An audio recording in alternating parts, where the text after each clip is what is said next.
विचारांनी संपूर्ण महाराष्ट्र घडला, ज्यांच्या विचारांनी संपूर्ण महाराष्ट्र घडला, अखंड हिंदुस्थानाचे आराध्य दैवत म्हणजेच छत्रपती शिवाजी महाराज, 32 वर्षांच्या वयात निजरा छातींनी मृत्यूशी झुंज देणारे छत्रपती संभाजी महाराज, त्यांना घडवणारे, त्यांना लढवणारे आणि वाढवणाऱ्या राजमाता राष्ट्रमाता माँसाहेब जिजाऊ यांना माझा मानाचा मुजरा, ज्यांनी लिहिलेल्या संविधानावर आजही आपल्या भारत देशाची राज्य व्यवस्था अर्थव्यवस्था चालते असे आपले भारतीय राज्यघटनेचे शिल्पकार डॉक्टर बाबासाहेब आंबेडकर या सर्व महामानवांना वंदन करून आणि त्यांनी केलेल्या महान कार्याला वंदन करून मी अनुष्का कानडे तुमच्या सर्वांचे सहर्ष स्वागत करते।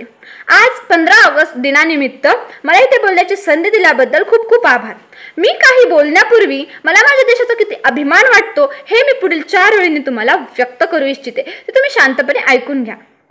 ही चिमुकली आम्ही अमुकली तुझ्या पंखाखाली जगतो, ही चिमुकली आम्ही अमुकली तुझ्या पंखाखाली जगतो, हा मुक्त श्वास उडण्याचा ध्यास आम्ही तुझ्यामुळेच तर घेतो, ना भ्रष्ट कधी वागणार आम्ही हे वचन तुला आम्ही देतो, ना भ्रष्ट कधी वागणार आम्ही हे वचन तुला आम्ही देतो, ही चिमुकली आम्ही अमुकली तुझ्या पंखाखाली जगतो।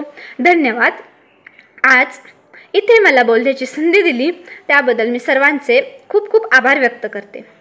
आज मी या भाषणाची सुरुवात या 4 ओळींनी का केली असावी हे सांगण्याचे कारण काय असा प्रश्न तुमच्या मनात आला असेल, पण खरंच मला माझ्या देशाविषयी खूप अभिमान वाटतो आणि तो व्यक्त करावासा वाटला म्हणून या 4 ओळींनी मी माझ्या भाषणाची सुरुवात केली।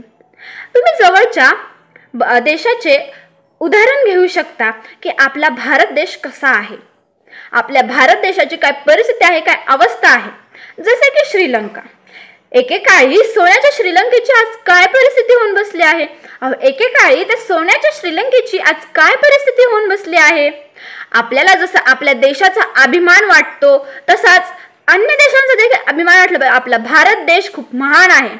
आपण हा मुक्त श्वास कोणामुळे घेतोय, आपल्या भारत देशामुळेच ना। मग आपल्या भारत देशासाठी तिरंग्यासाठी पुढील काही ओळी।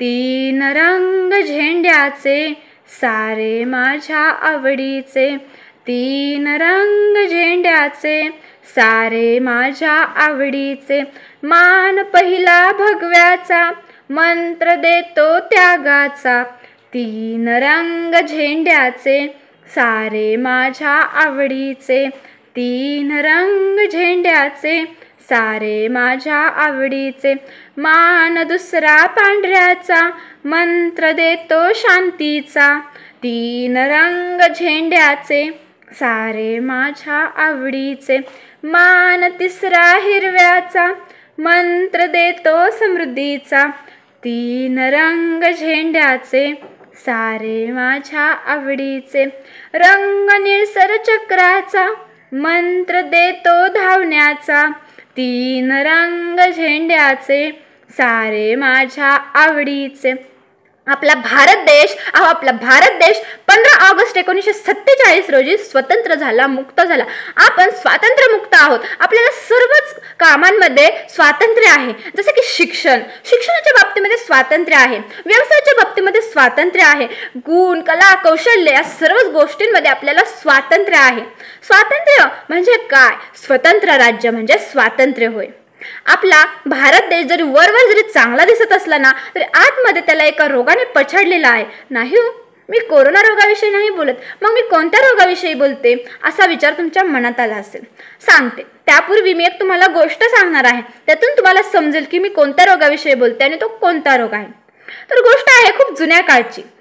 एका सुसंस्कृत राज्याचा राजा त्याच्या राज्यामध्ये एका महात्म्यांना आमंत्रित करतो। ते महात्मे येतात, मग त्यांचा पाहुणचार होतो आणि बैठक ठरते।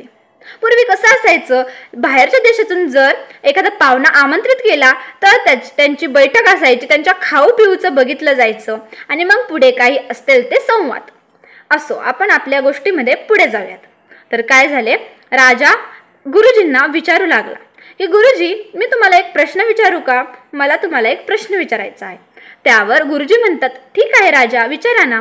त्यावर राजा बोलतात की गुरुजी, माझी जनता खूप सुखी समाधानी आहे, माझ्या जनतेच्या सीमेवर अनेक सैनिक डोळ्यात तेल घालून पहारा करीत आहेत. तर तुम्हाला कुठे असं वाटतंय का की माझे सैनिक कुठे धोक्याचा आहे म्हणून? तर गुरुजी 2 मिनिटे विचार करतात आणि राजांना बोलतात, कसं असतं ना, काही गोष्टी या नकळतपणे घडतात आणि अचानकपणे आपल्यावर एक वाईट संकट येतं आणि दृष्टिकोन बदलून एखाद्या वाईट घटना घडू शकतात.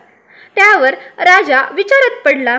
त्यांना असा प्रश्न पडला की गुरुजी नक्की काय बोलत आहेत, हा प्रश्न आहे का? त्यावर गुरुजी बोलतात, ठीक आहे, थांबा, मी तुम्हाला सगळं समजावून सांगतो, मला थोडासा वेळ द्या. त्यावर राजा बोलतात, ठीक आहे. तेव्हा गुरुजी राजदरबाराच्या बाहेर जातात आणि परत आतमध्ये राजदरबारात येताना भला मोठा लाकडाचा तुकडा घेऊन येतात. त्यावर ते विचारतात, राजा हे तुम्हाला काय दिसत आहे बरे? त्यावर राजा बोलतात, हा मला एक भक्कम लाकडाचा तुकडा दिसतोय. त्यावर सैनिकांना ते गुरुजी घाव घालण्यास सांगतात. तेव्हा काय, त्या सैनिकांनी त्या लाकडाच्या तुकड्यावर घाव घालणार तेवढ्यात एका क्षणामध्येच त्या लाकडाचे अनेक तुकडे पडतात. राजा मात्र आश्चर्यचकित होतो, त्याला फार मोठा धक्का बसतो. आता त्याला सांगायची गरज नव्हती, त्यांना समजून चुकले होते की गुरुजींना नक्की आपल्याला काय सांगायचे आहे. तशीच आपल्या भारत देशाची आज परिस्थिती आहे. आपल्याला भ्रष्टाचार ही लागलेली कीड आहे. भ्रष्टाचारापासून वाचूया. सर्वांसाठी एक सूचनाच, निदान जनाची नाही तर मनाची तरी लाज बाळगा. निदान जनाची नाही तर मनाची तरी लाज बाळगा. अहो, फक्त आपल्या आई, माता, जननी, ताई, काकी, मामी यांचा आदर करणे म्हणजेच फक्त स्त्रीचा आदर करणे नव्हे. जगातील सर्व माता भगिनी आपल्या मानल्या पाहिजेत. त्यांचा आदर करायला शिका. हीच गोष्ट अभिमानास्पद ठरेल. मला हे असं वाटतं आणि हा तुम्हाला संदेशच आहे. जाता जाता शेवटी मी एवढंच बोलेल, लहान तोंडी मी मोठा घास घेतला होता, त्याचे कृपया कुणी वाईट वाटून घेऊ नका.